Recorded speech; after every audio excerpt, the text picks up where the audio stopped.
The recruitment, the massive ship, hung in Earth's orbit like a silver needle against the black canvas of space.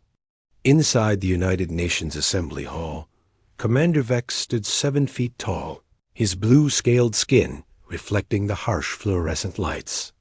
His forearms gestured as he spoke through the translator device. "People of Earth," his voice boomed across the silent hall. "The Galactic Council requires warriors. The swarm threatens all civilized worlds. Your species shows promise despite your limited technology." General Adams sat in the front row, his weathered face revealing nothing.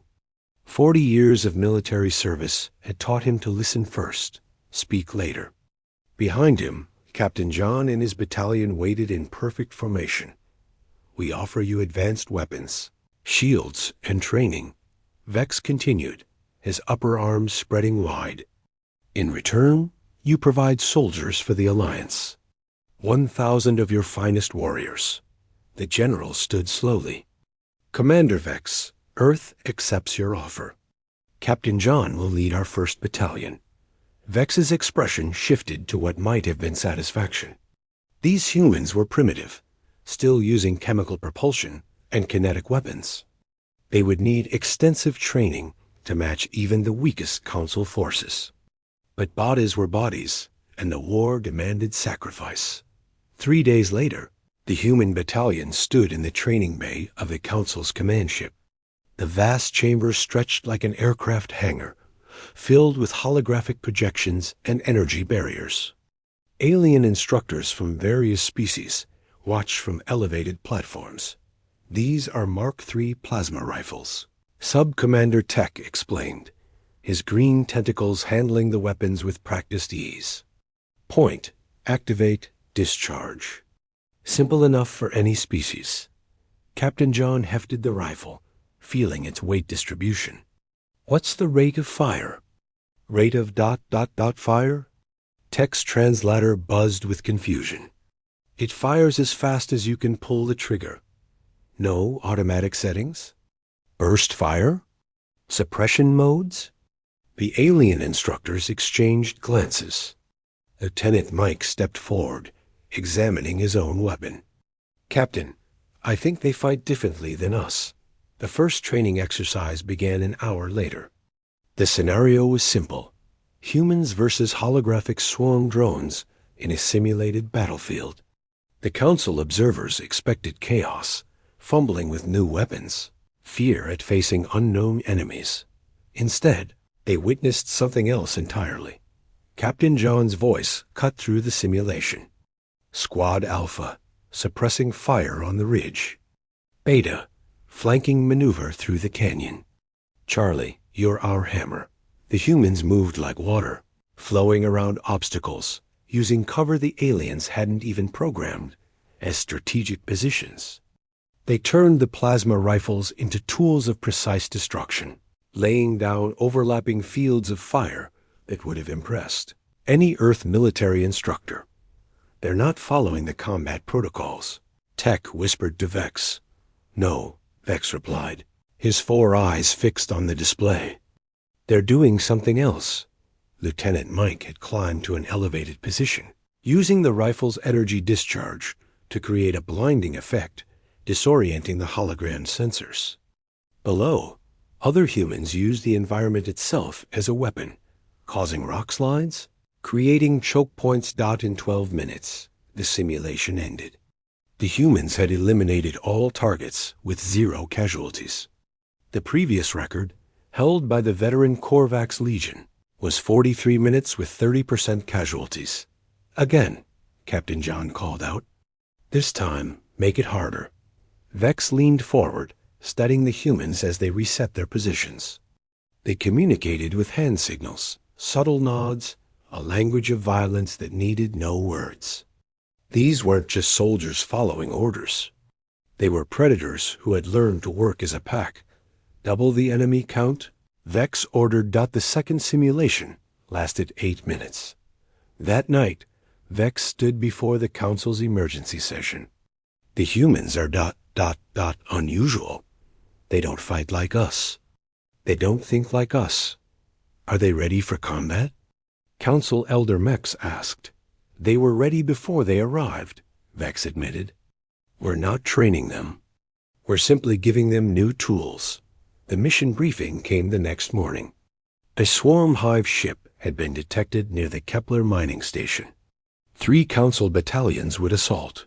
With the humans in reserve, Captain John studied the tactical display, his mind already working through possibilities. Commander Vex, request permission to modify the battle plan. Modify? Vex's scales shifted color, a sign of surprise.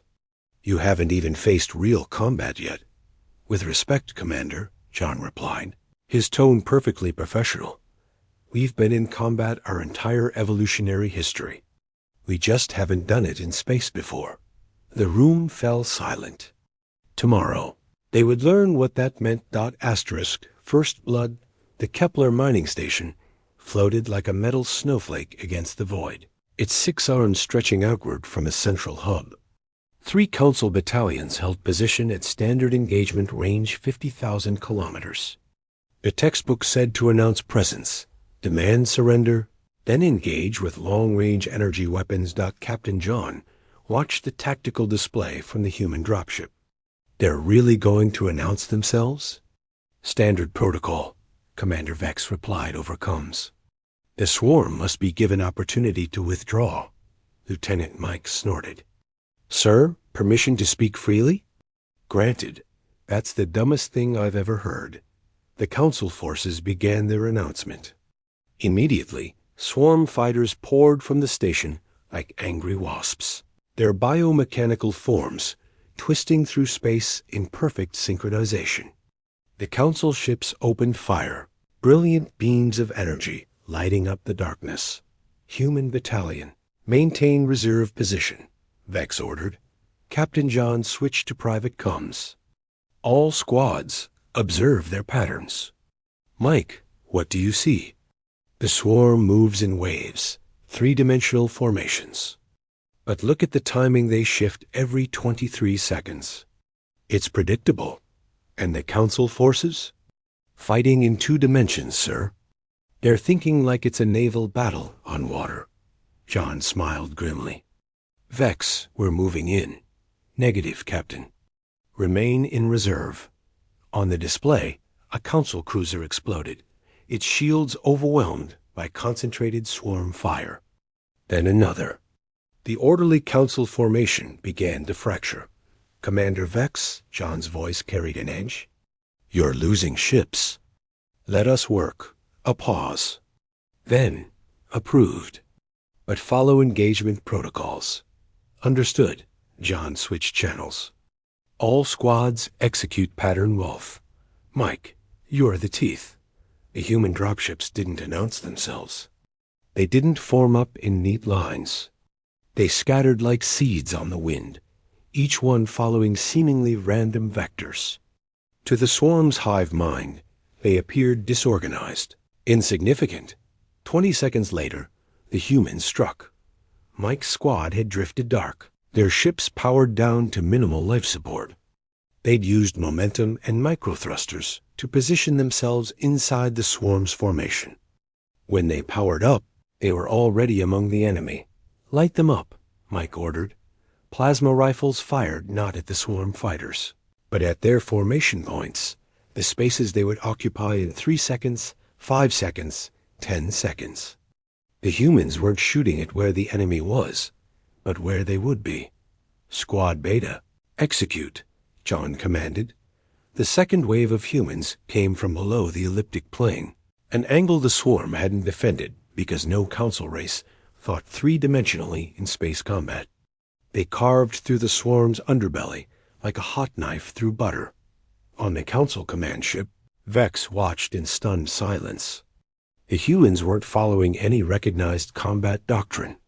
They were everywhere and nowhere, appearing to retreat only to attack from another angle. They used their dropships as weapons, ramming smaller swarm fighters. They fired in seemingly random patterns that somehow created kill zones. There. Hurting them, Sub-Commander Tech gasped. He was right. The humans were treating the swarm like cattle, using fear and pressure to drive them into tighter and tighter formations. Then Squad Charlie arrived. Sergeant Tom's heavy weapons team had modified their equipment during the 3-day journey. They'd connected multiple plasma rifles in parallel, creating improvised cannons. When they fired into the compressed swarm formation, it was a massacre. Break, break, break. John shouted as the swarm tried to scatter, but there was nowhere to go. The humans had created a 3-dimensional cage of fire, every escape route leading into another kill zone. The swarm fighters died by the dozens, then hundreds. The hive ship itself began to move, its massive bulk turning toward the human forces. Bioplasma cannons the size of buildings swiveled to target the tiny human vessels. "Sir, we've got their attention," Mike reported, his voice calm despite the situation. "Good. Execute Trojan." 3 human dropships had been playing dead, drifting among the debris of destroyed Council vessels. Now they powered up directly beneath the hive ship, inside its minimum firing range. They magnetically locked onto the hull and began cutting. "What are they doing?" Vex demanded. "Boarding action, Commander." "That's suicide. The hive ship has thousands of warrior drones." "Yes, sir."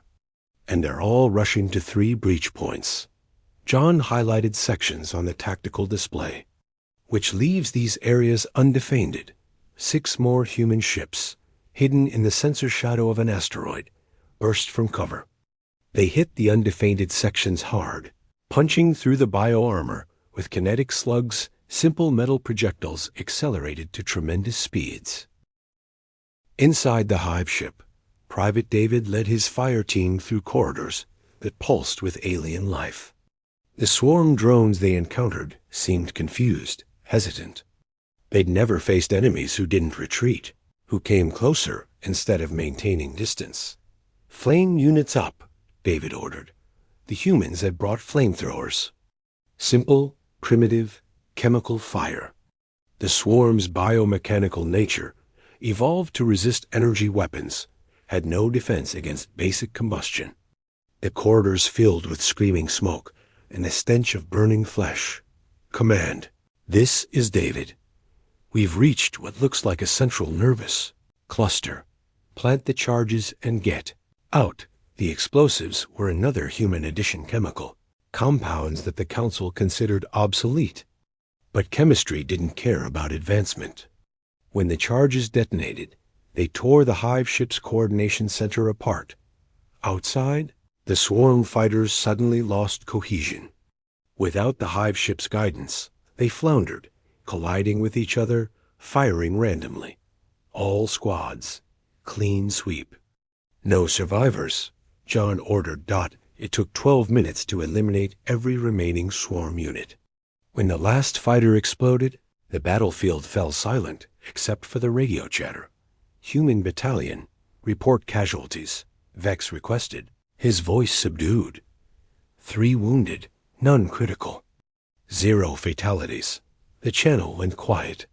3 Council battalions had lost 40% of their forces. The humans had treated the battle like a training exercise. "Captain John," Vex finally spoke, "the Council will want a full report on your ... methods." "Happy to provide it, Commander. But I should warn you, this was restrained. We didn't want to scare our allies on the first day." In the command ship, Vex's scales shifted through colors of unease. If this was restrained, what would unrestricted human warfare look like? "Commander," Tech whispered, reviewing the battle data. "The humans didn't just defeat the swarm. They dissected them, studied them. They learned their patterns in minutes and created counter-strategies in real time. And look at this," another officer added, pointing to psychological analysis. "The swarm's final transmissions show something we've never seen before." "What?" "Terror, sir." The hive mind was afraid. Vex stared at the display showing the human ships collecting their wounded, already preparing for the next engagement. The Council had asked for soldiers. But soldiers followed rules, showed mercy, fought with honor. These humans were something else. They were killers who had turned war into a science, and they were just getting started. The evolution, the victory at Kepler, changed everything. Within 3 days, transport ships from Earth began arriving at the Council staging area. Not the requested reinforcements Earth had sent those weeks ago. These were volunteers who'd heard about the battle. Colonel Smith stood in the docking bay, watching the new arrivals. Former Special Forces, veterans, military engineers. Earth's governments hadn't sent them. They'd come on their own. "Colonel," Captain John saluted. "Didn't expect to see you out here." Smith returned the salute. "Retired last year. Then I heard you boys were having a party without me." He looked around the alien facility. "Interesting playground you've found." Commander Vex approached. His forearms clasped in what humans had learned was a gesture of respect. "Colonel Smith, your reputation precedes you. 37 conflicts on Earth. 38 if you count my divorce," Smith replied dryly. "Commander, I've been reviewing your combat doctrines. With respect, they're outdated by about 2,000 years. Vex's scales rippled. "Our methods have served the Council for millennia. And how's that working against the swarm?" The briefing room filled with humans and Council officers. Smith had demanded, really a joint planning session. The holographic display showed the galaxy's current state. Red dots marked swarm-controlled systems. There were hundreds. "You've been playing defense," Smith began without preamble. "Reacting to their moves. That's why you're losing. The swarm outnumbers us significantly," Sub-Commander Tech protested. "So? Humans have won wars outnumbered 50-1. You know what your problem is? You fight like civilized beings." The room grew tense. Elder Mex leaned forward. "And humans don't?" "No, Elder. We fight to win." Smith gestured to the display. "Show me your weapons specifications." The data appeared: energy weapons, shields, standard Council technology. Smith studied it for 30 seconds. "Mike, what do you think?" Lieutenant Mike had been quietly working with a tablet. "The power systems are incredible, but the applications are limited. They're using maybe 10% of the potential." "Explain," Vex demanded. Mike stood, interfacing his tablet with the display. "Your plasma rifles fire in a straight line. But plasma is matter in an excited state. With minor modifications," his fingers danced across the screen, "you can make it curve, spread, even bounce off surfaces. That's impossible." Tech sputtered. "We did it yesterday," Mike replied. "Want to see?" The demonstration took place in the combat arena. Mike had spent 6 hours with Private David and the engineering team, modifying captured swarm weapons and Council equipment. The result was something the aliens had never imagined. The modified plasma rifle didn't just shoot, it created patterns. Figure eights of death, spiral attacks that curved around cover, delayed bursts that hit seconds after firing. Mike fired once at a wall, and the plasma bounced 6 times, hitting 6 different targets. "How?" Vex whispered. "Magnetic field manipulation," David explained. "Basic physics. We just applied it differently." But the weapons were just the beginning. Colonel Smith had brought something else: Earth military doctrine, compressed into teaching modules. Not the sanitized versions Earth shared with allies, but the real ones. The ones that included sections on psychological warfare, terror tactics, and total war theory. "Lesson 1, Smith announced to the assembled Council forces. "The enemy's mind is the first battlefield." He pulled up recordings from Kepler. "Watch the swarm's reaction when the humans boarded. They hesitated. Why? Because it didn't make logical sense. No sane species charges into a hive ship, but humans did. Elder Mex observed, because we're not sane by your standards. We're apex predators who learn to use tools. And that terrifies them." The training intensified. Humans taught aliens concepts that the Council had never considered. Ambush tactics, false retreats, scorched earth strategies. How to use an enemy's strength against them. Sergeant Tom worked with the heavy weapons teams, showing them how kinetic weapons bullets essentially could be more effective than energy weapons in certain situations. Energy shields stop energy, he explained, loading what looked like an ancient rifle. But they're not designed for this. He fired.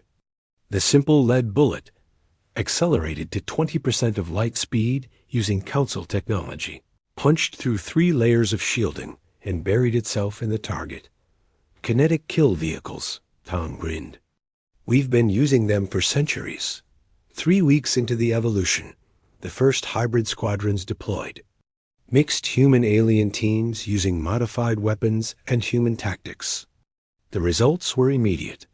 A swarm-raiding fleet attacking the Proxima colony was ambushed by a single hybrid squadron. The humans had taught the aliens to hide in a gas giant's radiation shadow, invisible to sensors. When the swarm passed, they attacked from behind, inside the enemy's formation, before they knew combat had begun. The battle lasted 4 minutes.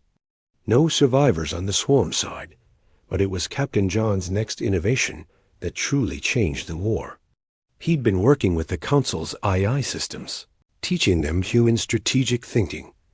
Your eyes think logically, John explained to Vex. Ours think creatively. There's no such thing as creative artificial intelligence. Vex insisted that John activated his creation. Ares, introduce yourself.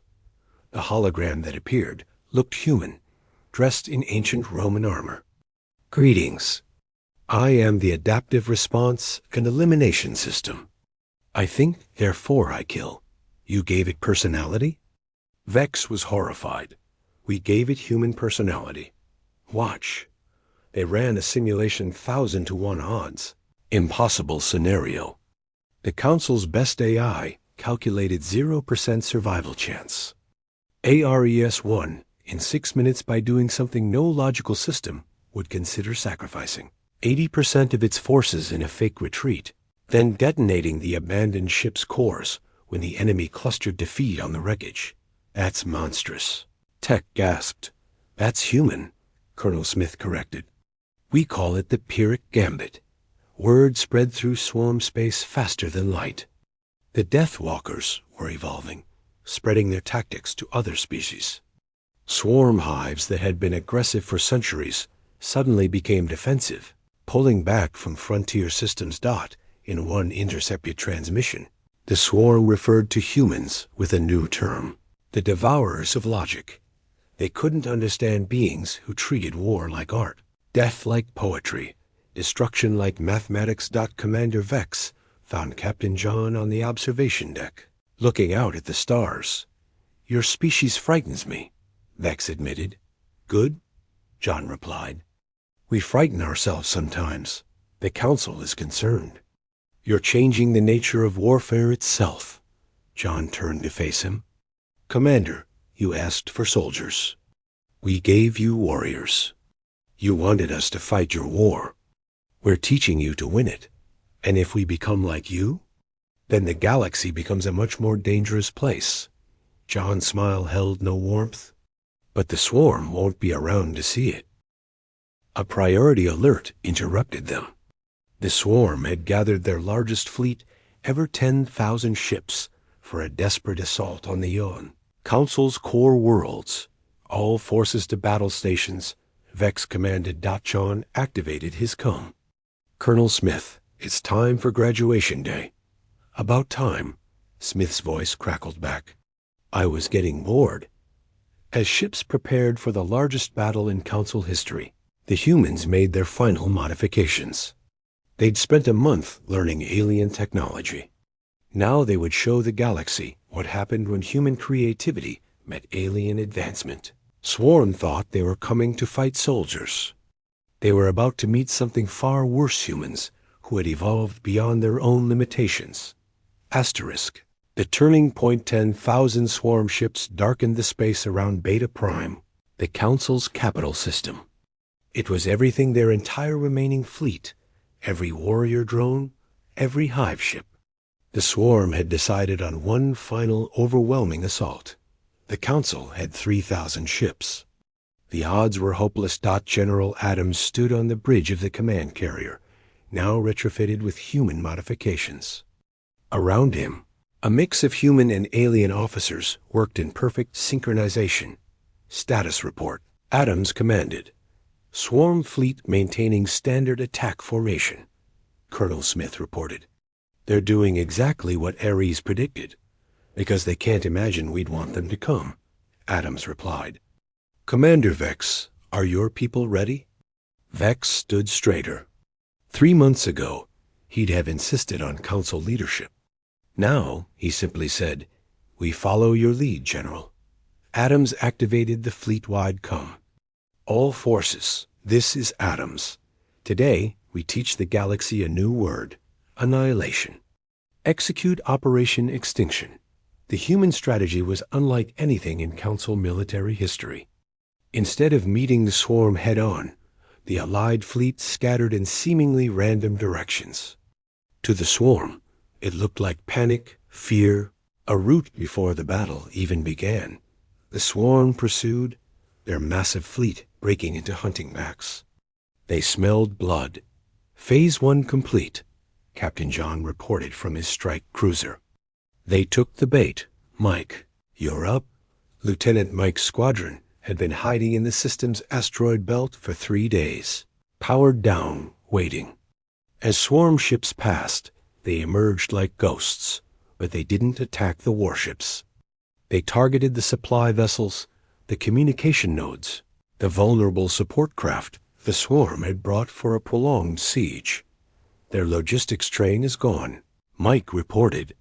They've got what's in their holds and nothing else. The swarm fleet, realizing the trap, tried to regroup. But humans had taught the Council forces something crucial: how to be everywhere at once.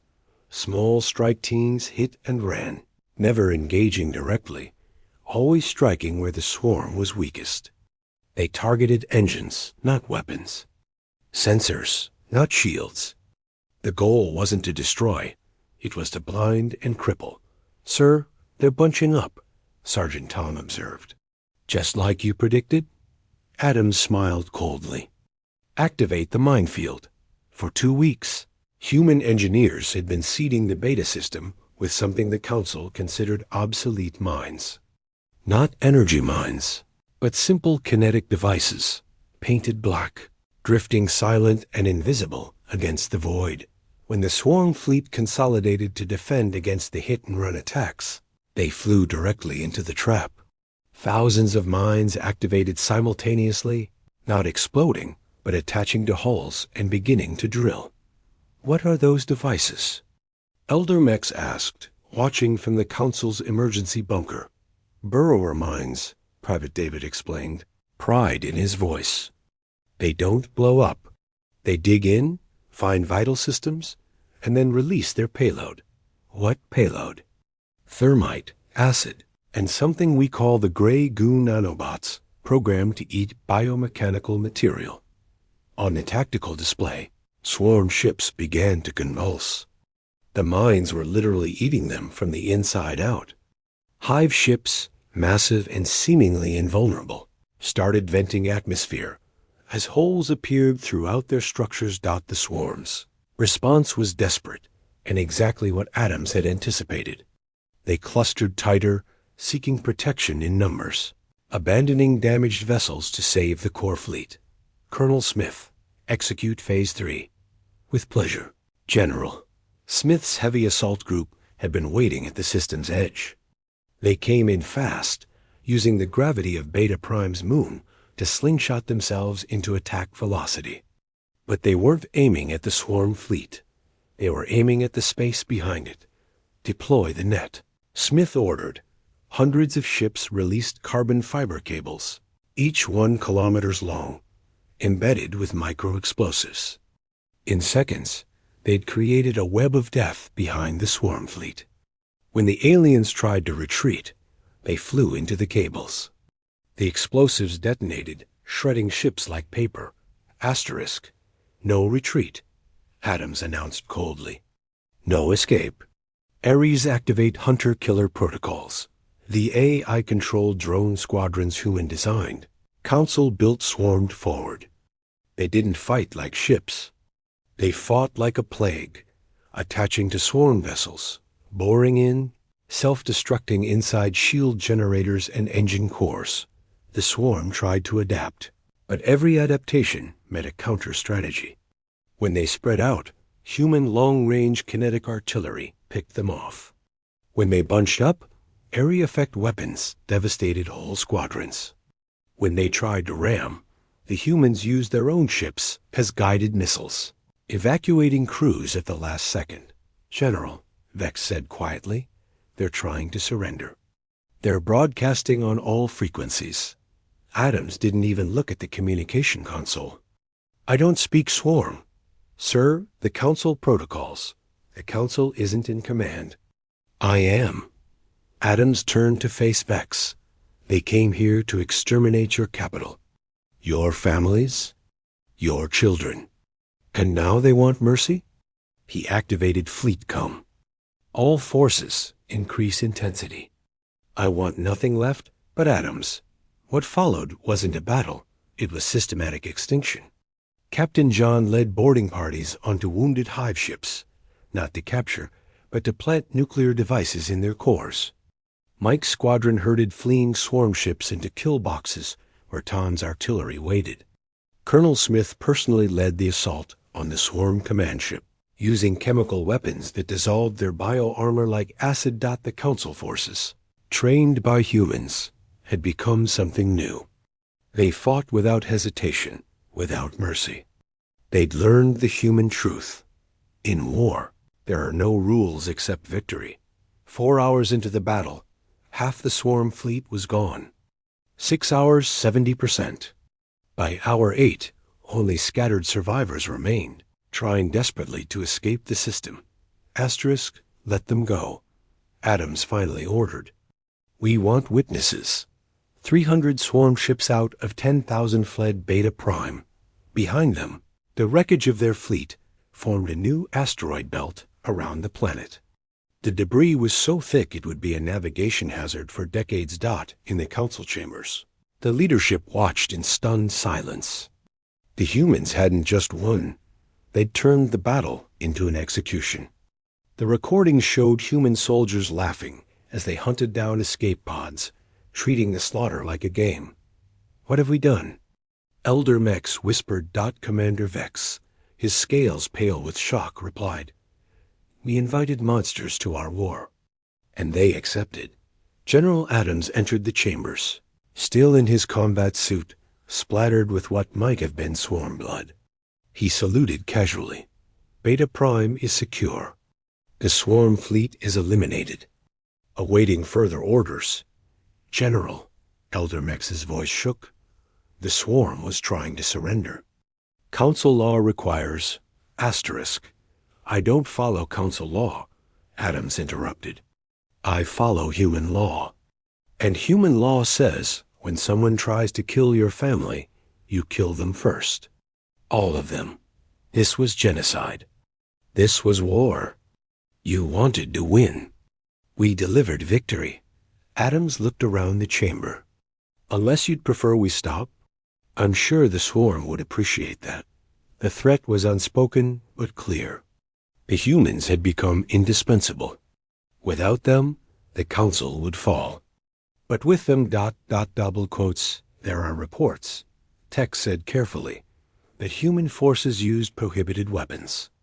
Chemical agents, biological warfare, nuclear devices. We used what worked, Adams replied simply.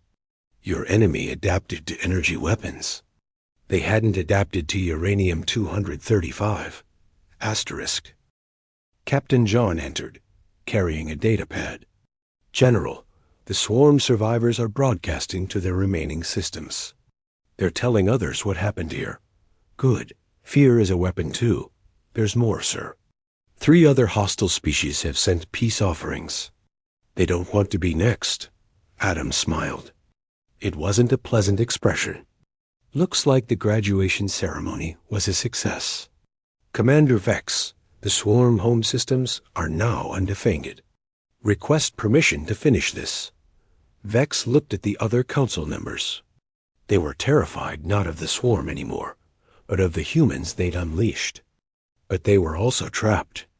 Say no, and the humans might leave. Say yes, and they sanctioned extinction. Permission granted, Vex said quietly. Excellent. We'll need 2 days to resupply. Then we'll show you what total war really means. As Adams left, Elder Mex turned to the others.